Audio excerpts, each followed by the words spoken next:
Xin chào tất cả mọi người. Hôm nay thì mình lại tiếp tục làm video về giới thiệu với mọi người về tủ điện. Tủ điện, tủ điện thì cũng được sử dụng rất nhiều ở trong mạch điện, trong mạch điện, kể cả điện hay điện tử thì cũng dùng tủ rất nhiều. Thì ở đây mình đang có một số cái loại tủ thông dụng, còn những cái loại tủ ví như là tủ động cơ ấy, thì hôm nay mình không có cái nào ở đây. Đấy, thì đây là những cái tủ thông dụng này, cái tủ này là tủ quạt này, tủ này tủ quạt này. Cái tủ này là cái tủ của lọc nguồn này, lọc nguồn này. Thì thông thường tủ ấy nó sẽ chia thành hai loại, đó là tủ phân cực và tủ không phân cực. Bản chất ở trong tủ ấy thì là nói chung là bản chất thì nó lôi thôi, về cấu tạo thì lâu ngày mình cũng không nhớ đâu. Các bạn mà muốn biết về bản chất của tủ như nào thì mình có thể là vào Google để mình tìm hiểu qua. Mình thì hôm nay là mình chỉ đi chủ yếu là về cái phần thực hành của tủ thôi, chứ còn cấu tạo bởi vì mình thực ra mình có sản xuất tủ đâu mà mình cũng không cần biết thêm những cái thông tin đấy làm gì. Đấy thì nó có chủ yếu nó có hai loại nhé, một là cái loại tủ không phân cực và một tủ phân cực. Thì hai cái tủ này nó khác nhau ở cái là ví dụ như cái tủ này là tủ không phân cực này. Không phân cực thì các bạn xoay chiều nào cũng được, xoay phải được, xoay trái được, hai cực này đều giống nhau, các bạn có thể đảo cho nhau bình thường. Đấy, tủ này cũng thế này, xoay phải xoay trái là đều ok. Đấy, hoặc là những cái tủ này như thế, hoặc là tủ gốm đây, cái tủ bé tí này. Thế hoặc là có những cái dòng tủ dập nhiễu này, các bạn nhìn cái con này ấy, là nó rất giống với cả cái con bảo vệ ZNR này, con bảo vệ áp này, mà hôm qua mình test rồi ấy. Đây. Đấy, cho nên là nhiều người mà thấy cái con này nó màu xanh xanh, con này cũng xanh, mà thay vào nhau thì nó không được nhé, bởi vì hai con này là hai cái chức năng nó khác nhau. Con này ấy, thì nó là khác, và cái con xanh này nó là khác. Thì thông thường ấy, ở trên mạch các bạn cứ thấy là chỗ nào nó đề là C, đề là C thì chính là tụ. Tụ thì nó sẽ có là dạng như này, ở trên mạch nó sẽ vẽ là dạng có hai cái bàn cực song song nhau như này, và nó ra hai đầu dây. Đấy, nó ra hai đầu dây, và trên cái ký hiệu là C, C là tụ. Thế thì đây là tụ thông thường nhé. Tụ là tụ không phân cực thì thông thường là nó để như này là không phân cực này, còn tụ phân cực thì nó sẽ có cái dạng như này. Đấy, như này, đây là cũng là C, đây là tụ phân cực, hoặc là có thể là người ta vẽ lại như này. Đấy, đây là dương, đây là âm, thì mình hiểu đây là tụ phân cực. Nó còn có một vài cái biến thể vẽ nữa, nhưng mà đại thể là mình cứ nhìn thấy có chữ C trên mạch thì đấy là tụ, hiểu đấy là tụ. Thế thì đây là cái tụ không phân cực, là những cái loại như này nhé. Còn tụ phân cực đây, các bạn có thể nhìn thấy là bao giờ ấy, phân cực thì nó bản chất nó vẫn có hai cực như này. Đấy, thì là cái bên mà đen này, bên mà nó có cái vạch đen đen này thì là âm, còn cái bên đối với diện với cực này nó không có vạch gì thì đấy là dương. Đây, ví dụ tụ này như thế, bên này là âm, bên này không có cái gì là dương. Đấy, tụ này cũng thế này, bên này là âm này, bên này là dương này. Thì tụ này, đối với tụ này thì nó cũng có nhiều loại nhá, nhưng mà thông thường là ở Việt Nam hay châu Á mình ấy, thì là mình thấy là nó có hai cái loại là hai chân cùng một phía này. Thế còn có cái loại ở châu Âu ấy thì là bên này một chân này, bên này một chân này. Đấy, nó gần giống như con điện trở ấy, nó gần giống như con điện trở, nó mắc hai chân ở hai bên đấy. Thì khi mà cái tụ ấy là mình hàn vào mạch ấy, thì nó sẽ nằm ngang như này, còn ở mình thì tất cả tụ nó sẽ dựng đứng này. Đấy, nếu mà hai chân như này thì nó sẽ là thành dạng dựng đứng, còn nếu mà hai chân hai bên thì nó sẽ nằm ngang. Thì bản chất của tụ ấy, bản chất của tụ nó là tích trữ năng lượng, tích trữ điện năng, tích điện năng. Đấy, tích điện năng. Cái này thì nếu mà về bản chất thì nó gần bằng với cả pin hoặc là ắc quy, bởi vì cái thằng pin này nó cũng tích trữ, thằng ắc quy này nó cũng tích trữ điện năng. Thế nhưng nó có một cái khác, tức là giống nhá, giống là nó đều là tích trữ, đúng không? Thế nhưng mà khác này, thì cái thằng tụ ấy nó làm rất nhanh, có thể là chỉ trong vòng tầm 1 giây hoặc là 2 giây thôi là nó đã làm đầy cái tụ này rồi, nhưng mà cái thằng pin cộng ắc quy ấy thì thông thường là các bạn phải dùng từ khoảng 30 phút cho đến 15 đến 17 giờ nó mới đầy. ví dụ như là một số cái pin điện thoại đời mới bây giờ mà nó khoảng 80 hoặc 100W ấy, có thể nó chỉ nạp trong vòng 20 phút là nó đầy cái cục pin đấy thôi. Đấy thì cái đấy là nó hỗ trợ bởi mình nạp. Thế còn đối với ắc quy thế, ắc quy thì thông thường là nó cần thời gian dài để nó nạp. Thì về tụ là sẽ là như thế. Thế thì tụ ấy nó có một cái tính năng hay, đấy là nó ngăn một chiều, ngăn điện áp một chiều và cho xoay chiều đi qua.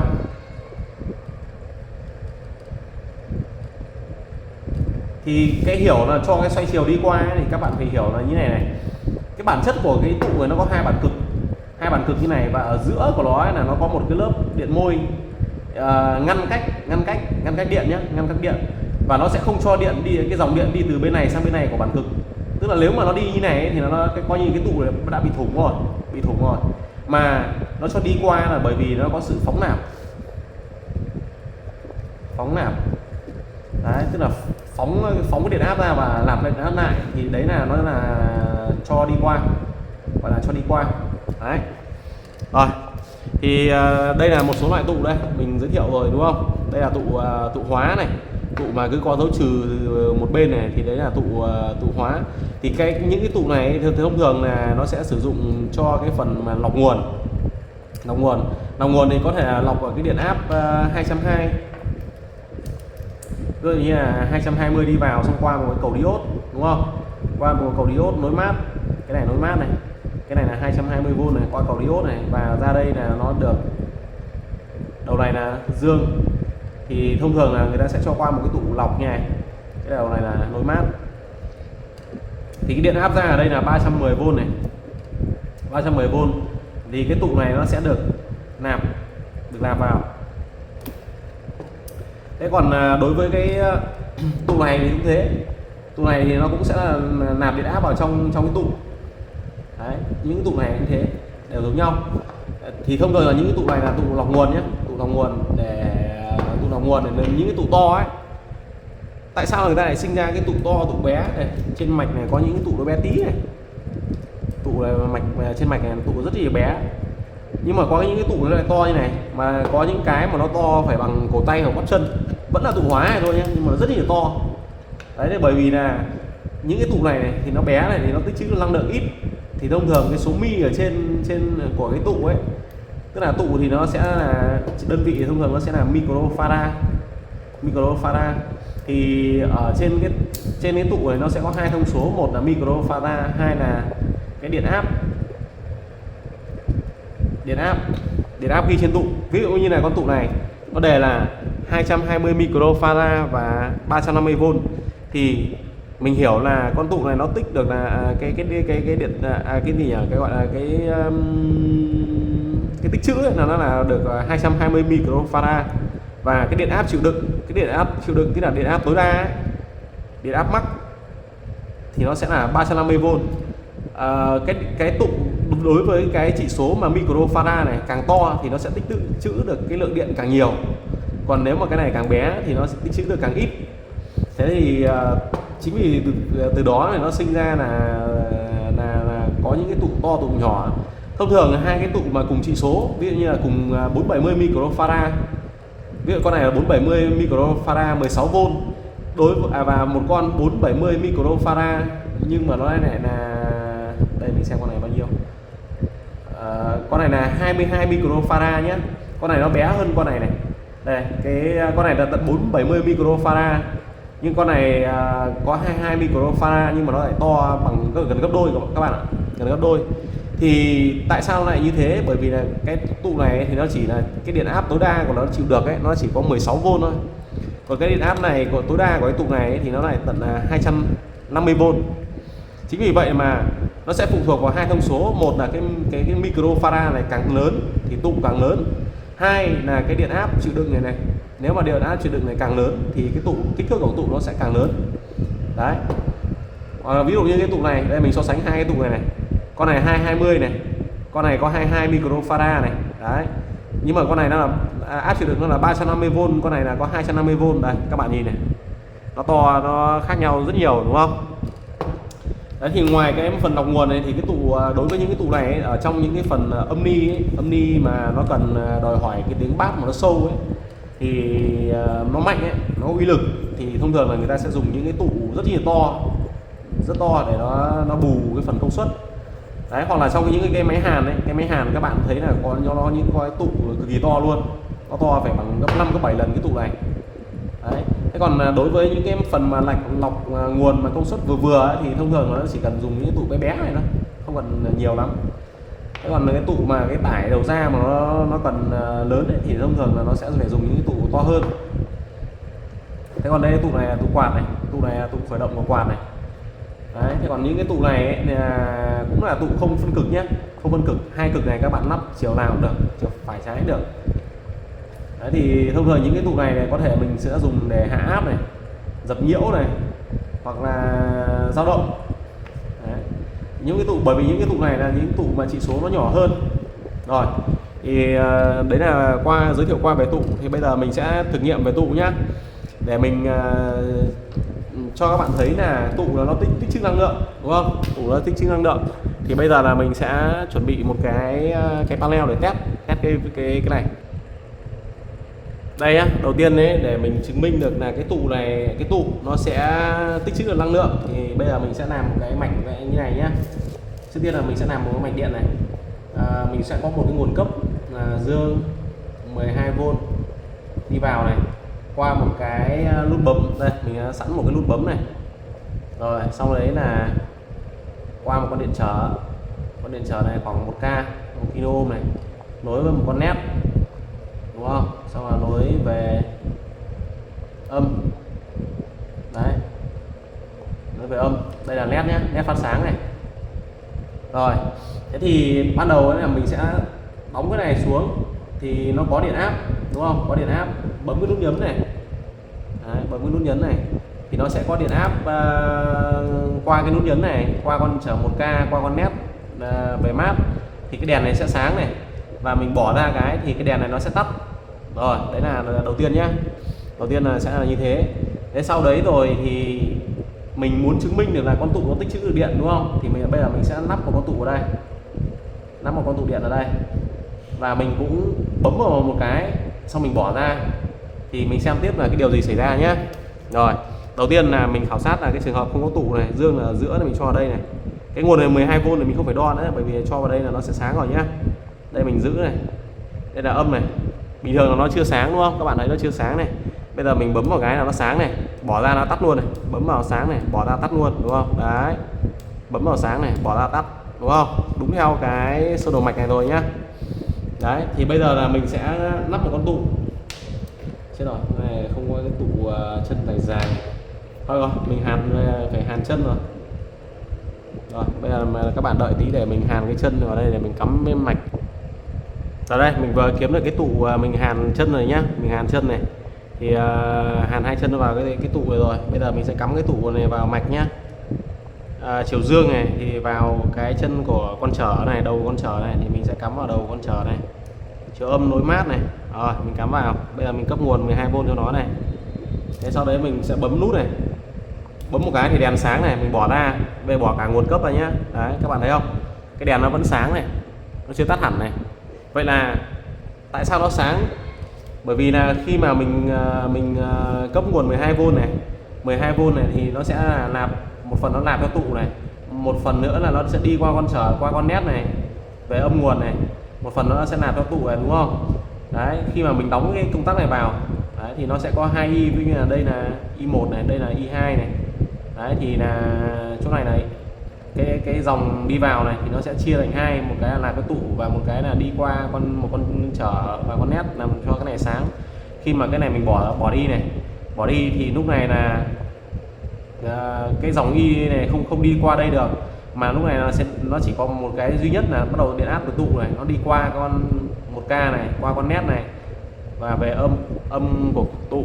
Đấy thì cái tụ này lúc này nó sẽ làm cái chức năng là phóng điện để làm cho con nét này nó vẫn sáng được trong khoảng một thời gian ngắn thôi nhé, chứ nó không sáng mãi mãi được. Đây mình thử lại này. Đầu tiên là mình sẽ cấp này cho nó này. Bây giờ mình cần bấm nháy một cái, bởi vì cái tụ này nó tích trữ rất nhanh. Đây, ví dụ mình nháy một cái, bỏ này. Đấy, các bạn thấy không, nó làm cực kỳ nhanh luôn và nó vẫn duy trì được cái điện áp để mà cấp cho con nét này. Bây giờ vẫn hơi sáng sáng này. Đấy. Bây giờ mình tiếp tục này, nháy một cái này nó yếu này, nháy phát nữa này nó lại sáng này, nháy phát nữa này. Đấy, thì cái này nó chính là cái nguyên lý của cái mạch mà mạch nắn ấy, mạch nắn nguồn ấy. Thì cái đấy là mình sẽ giới thiệu cho mọi người sau. Tức là khi nào mà cái phần mà xung chỗ mà nó giảm xuống mất ấy, thì cái tụ nó lại phóng ra nó bù đấy. Đấy. Thì coi như là cái tụ nó cứ phóng bù vào cái phần đấy thì là lúc nào nó cũng sáng. Đây mặc dù cái này mình bấm này, và cái này nếu mà mình bấm vào nhanh thì cái tụ gần như nó sẽ sáng liên tục. Đấy. Rồi, thế nếu như trường hợp mà bây giờ mình quay ngược đầu tụ, âm lên trên, dương xuống dưới để xem nó như thế nào nhé. Đây, cái âm này mình cho vào dương này và cái dương vào âm, mình làm ngược đầu tụ này.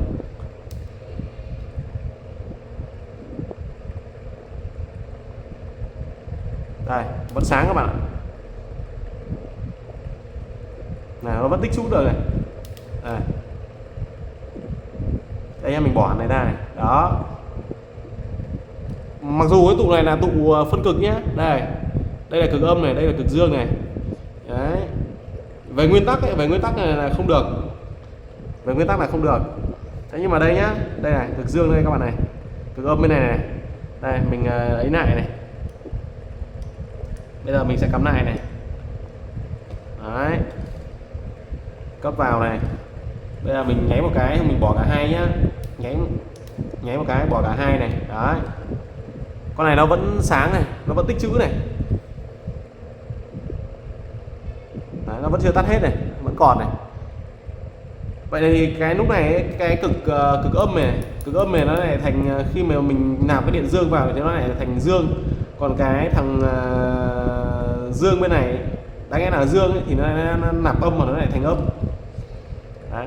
Thì bây giờ ấy, mình cũng có thể đo cái này nhá, đo cái điện áp thử ở trên tụ nhé. Sau khi mà mình sạc vào mình sẽ đo thử xem là nó được bao nhiêu vôn nhé. Đầu tiên là mình để về 2x10 đi. Đấy. Bây giờ là không cho tải nữa, mình chỉ nạp không thôi, đầu tiên là mình để dương âm đi, để đúng dương âm này. Đấy. Thế sau đấy là mình sẽ cấp nguồn vào để sạc này.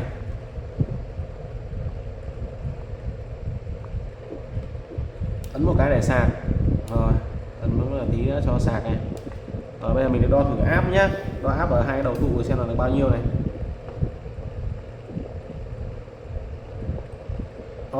Ngược chiều đây. Âm vào âm, dương vào dương đây. Hơn 10V luôn các bạn này. Đấy. Để về thang 50 này. Này, được 12V luôn. Các bạn nhìn thấy không? Đấy. Được 12V luôn. Và cái tụ này nó vẫn đang tích điện này. Tụ này nó vẫn đang tích điện.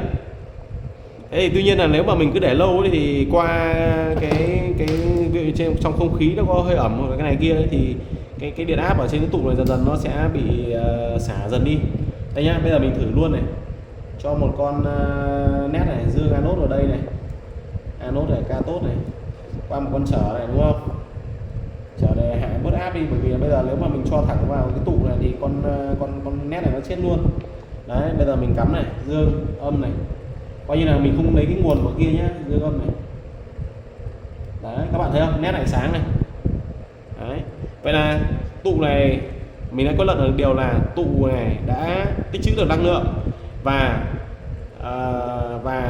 khi mà mình hàn nhầm hai đầu cực này thì cái tính năng của tụ nó vẫn có nhé, nó vẫn có chứ nó không phải là không được. Tuy nhiên là ở cái điện áp cao ví dụ 350V nhưng mà các bạn hàn nhầm ấy, thì mình cũng không chắc 310 ấy, tức là đây là cái cầu lắn này này, cái cầu lắn mà khi mà nó lắn ra thành 220 thành 310 ấy, và các bạn hàn ngược đầu tụ ấy thì không biết là nó có bị lổ hay không. Tuy nhiên là mình thử với cái này là cái tụ này chịu đựng là 200V nhé, tụ 200V này. Đấy, thì mình cấp vào cái nguồn 12V này thì xoay phải xoay trái của cái tụ này nó không ảnh hưởng gì nhá. Rồi Tiếp theo là nếu như mà bây giờ mình dùng thử một cái tụ xoay chiều đi, tụ xoay chiều, tụ xoay chiều nhá, tụ này tụ quạt nhá, tụ không phân cực này. Đấy, thì bây giờ là mình cũng lại thay cái tụ đấy bằng đầu tiên là mình sẽ dùng cái điện áp để mình nạp cho cái tụ này xem nó như nào nhá. Điện áp một chiều để mình nạp xem là có được hay không. Đấy, đầu tiên là mình sẽ cho cái này âm vào đây này, dương ở ngoài, nhá. Đấy, dương ở ngoài, âm ở ngoài, dương ở trong. Rồi, bây giờ mình rút ra này, mình cho vào con nét này. Đấy, nó vẫn sáng lên nha các bạn nhá, vẫn sáng lên này, nhưng mà nó chỉ sáng bởi vì là cái tụ này nó chỉ có 2 mi thôi, 2 mi nên mà là nó không tích được nhiều. Đấy nhá, mình làm lại này, âm ở ngoài này, dương ở trong này. Rồi, bây giờ mình rút ra này, cấp vào con nét này. Đó, nó vẫn có, nó sáng lên một cái nó mất. Vậy là cái tụ xoay chiều này, tụ không phân cực này, các bạn dùng cho điện áp một chiều cũng ok nhá, không vấn đề gì, không vấn đề gì. Thế thì tiếp theo là mình thử cái con tụ này. Con tụ này thì có thể cắm được rồi các bạn. Tụ này cắm được, nhưng mà tụ này nó bé quá thì khả năng nó tích trữ không được nhiều thì mình nhìn nó sẽ không rõ được. Vậy là thôi, tụ này thôi không, mình sẽ không làm nữa. Thế thì bây giờ mình thử một cái con tụ có cái chỉ số nó nhỏ hơn đi, nhỏ hơn đi, để mình xem là tụ có giá trị lớn thì nó sẽ tích trữ được nhiều. Và tụ đây, con này là 22 mi này, 22 mi, và con này là 560 mi nhá, 560 mi 200V. Còn con này là 22 microfarad 250V. Thì bây giờ mình chỉ tính là cái số mi thôi nhá, là con này 22 mi, còn con này là 560, tức là nó sẽ gấp khoảng 20 lần đúng không? 20 lần, con này gấp 20 lần. 20 lần mà con này nó chỉ lưu được trong vòng khoảng mấy giây thôi. Thì bây giờ mình thay thử con này xem là nó có phóng đủ để phóng để sáng cái đèn nét này không nhá. Đấy. Rồi mình hàn lại chân cho con 22 mi. Đây mình vừa hàn xong con 22 mi nhé, và vừa rồi mình cũng chứng minh được là cái chân ấy nó cũng không ảnh hưởng nhiều đúng không? Thì bây giờ mình sẽ cắm này, con này qua con này, đây cắm con này này, cái chân này qua cái nút nhấn này, xong rồi sang đây, và từ con này qua một cái cực alốt ở bên này, cathode ở bên này xuống mát này, xuống mát này, đây là dương này, đây là âm này. Rồi mình cắm mát đây. Rồi, đầu tiên mà khi chưa có tụ này, bây giờ mình thử này, 12V vào này, bấm này, đèn sáng, bỏ đèn tắt, được chưa? Thì bây giờ mình thử con tụ này để nó nạp ở cái vị trí này này, mình cắm vào này. Bạn nào mà chưa biết cắm cái panel này như nào ấy, thì có thể xem lại cái video của mình nhé. Đấy, bây giờ mình cấp nguồn, mình bấm một cái, mình bỏ này, bấm bỏ, đấy, bấm bỏ. Các bạn nhìn thế nào? Đây, nó có phóng nhá, nhưng mà cái thời gian nó cực kỳ ngắn này. Ví dụ như là bây giờ mình rút con tụ ra này, bấm phát là con này gần như tắt luôn này. Đấy, bấm phát nó tắt luôn này đúng không? Mình không nhìn thấy cái đỏ đỏ ở trong. Thế thì tuy nhiên là khi mà mình cho cái này vào nhá, bây giờ mình cắm âm lên trên đi, dương xuống dưới. Đấy.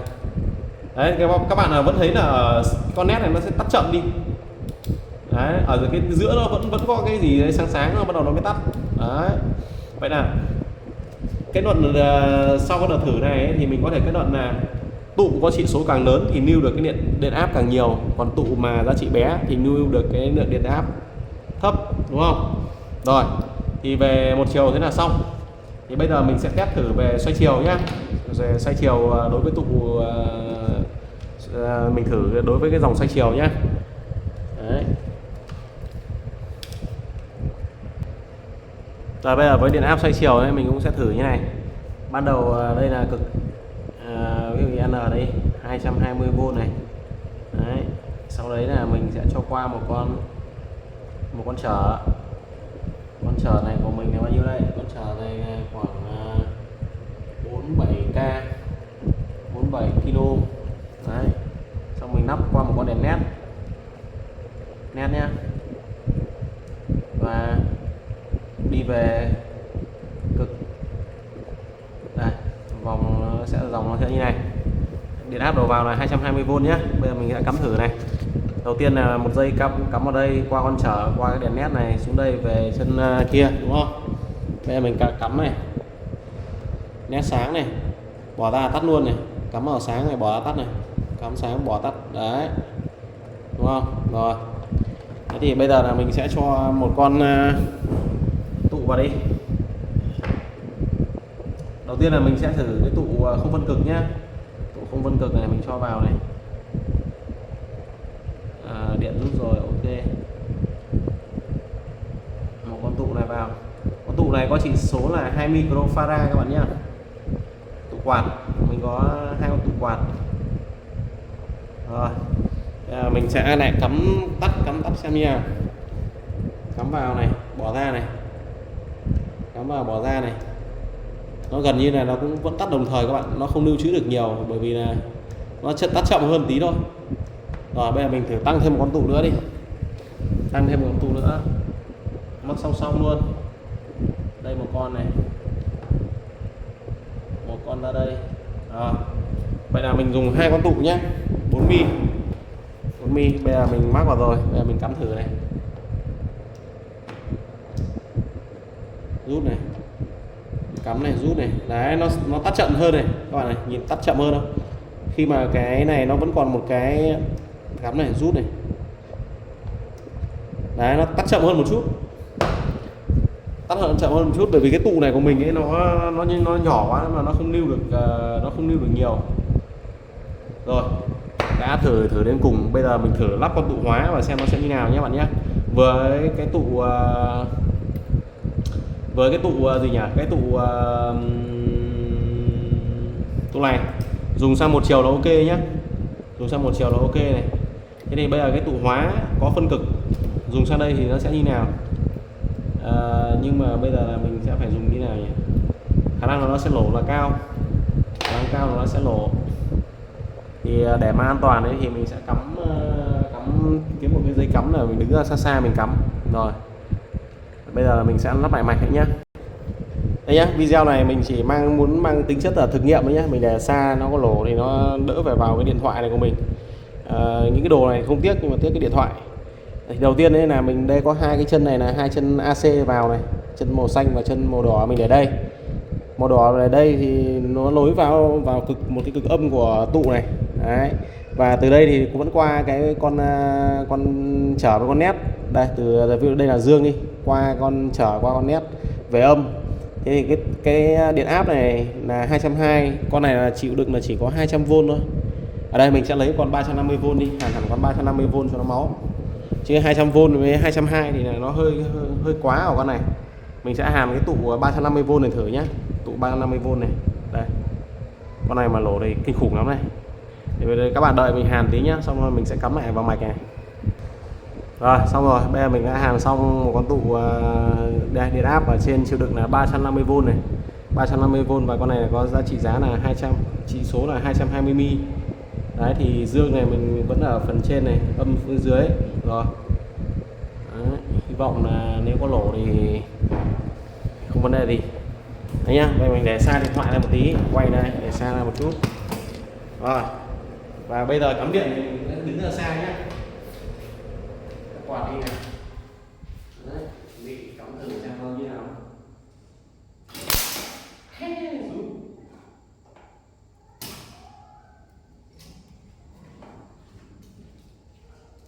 Rồi các bạn thấy không? Khi mà mình vừa cắm điện vào phát nó té khói luôn. Té khói luôn. Con này thì nó không nổ. Tuy nhiên là nó té khói. Khả năng nó đánh thủng cái tiếp giáp ở trong cái này rồi. Bây giờ mình cứ thử chập 2 đầu này vào nhau xem có nổ đẹp hay không có nhé. Và tụ nóng lên rồi bạn. Vậy là cái tụ hóa này, cái tụ này thì mặc dù là cái điện áp chịu đựng nó tận là 350V nhé, 350V. Nhưng mà khi mà các bạn sử dụng sang xoay chiều là không được. Cắm vào phát là nó xì khói luôn. Tụ hóa này chỉ dùng cho một chiều thôi. Còn nếu mà xoay chiều ấy thì thông thường là nó sẽ là kiểu dạng như là tụ ghép tầng ấy. Ghép tầng kiểu ghép tín hiệu thì được, chứ còn nếu mà dùng cho cái dạng mà xoay chiều điện áp cao này thì sẽ không được. Hôm nào mình làm với mạch nguồn mình sẽ thử lại cái tụ hóa này với cái áp thấp, ví dụ như là cái đầu ra là cái biến áp khoảng 12V, cái điện áp nó thấp thôi, để xem nó sẽ như nào nhé, nó có bị đánh thủng như này không. Vì đây cái áp này nó cao quá, cái này tận 220 cũng ghê. Nói chung là mình test thì cái an toàn vẫn là cái trên hết các bạn ạ. Bây giờ mình cắm lại cái này xem là led nó có lên hay không. Led vẫn lên nhá, 220 led vẫn lên này. Thế và một cái tính năng nữa của tụ ấy là nó cho cái điện áp mà đi qua, đúng không? Nó gọi là đi qua. Thì đây là mình sẽ thử cho các bạn thấy là cái này nó như thế nào. Bây giờ là mình sẽ không dùng cái bộ cái panel cắm này nữa. Rồi. Bây giờ mình sẽ dùng một cái bộ thử tải này của mình này. Bỏ hai cái đầu này ra. Rồi. Thế sau đấy là mình sẽ dùng cái này, đúng không? Cái tủ này mình sẽ mắc nối tiếp. Mà thôi chả cần cái bộ thử tải này nữa. Mình sẽ thử luôn như này cho các bạn thấy này. Đây là cái tủ quạt nhé, tủ quạt 2mm này. Nắp vào với nối tiếp với một cái bóng đèn này. Bóng đèn này điện trở là R này. Sau đấy rồi thì mình sẽ cấp cái điện áp vào đây. Điện áp vào đây. Còn một đầu dây nữa đâu rồi? Một đầu đỏ đây. Mình mắc vào cái đầu này của tụ. Tức là như này đang nối tiếp này, đúng không? Qua cái tụ này, xong rồi qua bóng đèn và đi về kia. Đấy, bây giờ mình sẽ cắm thử nhá, cắm thử để cấp điện cho nó này. Cắm 220 này. Đấy, các bạn thấy đèn sáng chưa? Đèn sáng đúng không? Thế tuy nhiên là nó chưa phải là cái mức sáng này nó sáng yếu, nó chưa phải là sáng tối đa. Bây giờ mình sẽ chập hai đầu tụ vào nhau nhé, để không dùng tụ nữa này. Đấy, các bạn thấy không? Thì đèn nó sáng hết cỡ này. Bỏ ra này thì nó yếu đi này. Vậy là cái tụ khi mà mình dùng như này ấy, dùng qua cái tụ này mình có thể hạ áp xuống. Tiện ở đây thì mình lại không có đồng hồ đo dòng nên là mình không biết là cái khi mà bình thường cái dòng mà bình thường ở cái chỗ này nó bao nhiêu, đang đặt một cái đồng hồ điện tử để mình đo. Thế tuy nhiên là đấy, qua đây thì mình có thể biết là khi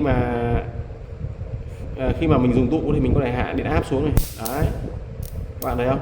Cái này là cái điện, khi mà tối đa thì nó sáng mức này, qua tụ cái là nó tối đi này. Rồi, vậy là tụ điện này còn có thêm một tính năng đấy là các bạn có thể hạ áp, dùng để hạ áp nhé.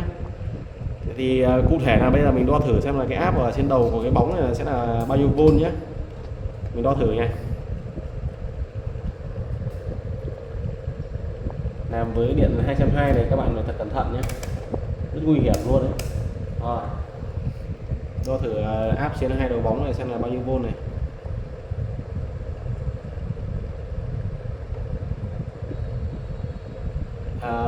Đây là khoảng 145V các bạn ạ, 145V. Ôi giời, dính rồi.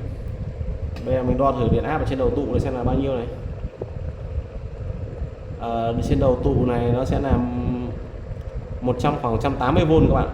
Trên đầu tụ là khoảng 180V. Đấy. Còn đo ở trên hai cái đầu này. Hai đầu này thì nó là đây là điện lưới đây, nó khoảng 225V. 225V. Đấy thì đây là cái mạch này thì là có thể hạ áp nhé. Áp. Thì trước cái lý thuyết là lớp 12 rồi thì các bạn có thể biết là thực ra cái tụ này nó không phải cho dòng điện đi qua đâu nhé, không phải cho dòng điện đi qua mà nó sẽ là ở cái trạng thái là phóng nạp nhé. Còn hai cái bàn cực này về cơ bản là nó cách điện với nhau. Nó cách điện với nhau chứ nó không phải là một dây dẫn đâu nhé.